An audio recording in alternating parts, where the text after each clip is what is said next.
Hi friends, ఇవాళ చక్రాలు చేసుకుందాం.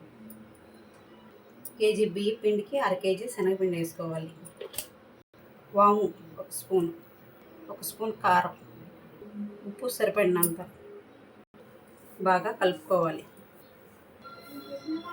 3 స్పూన్ల ఆయిల్ కాగబెట్టుకొని వేసుకోవాలి. వాటర్ పోసుకుంటూ కలుపుకోవాలి.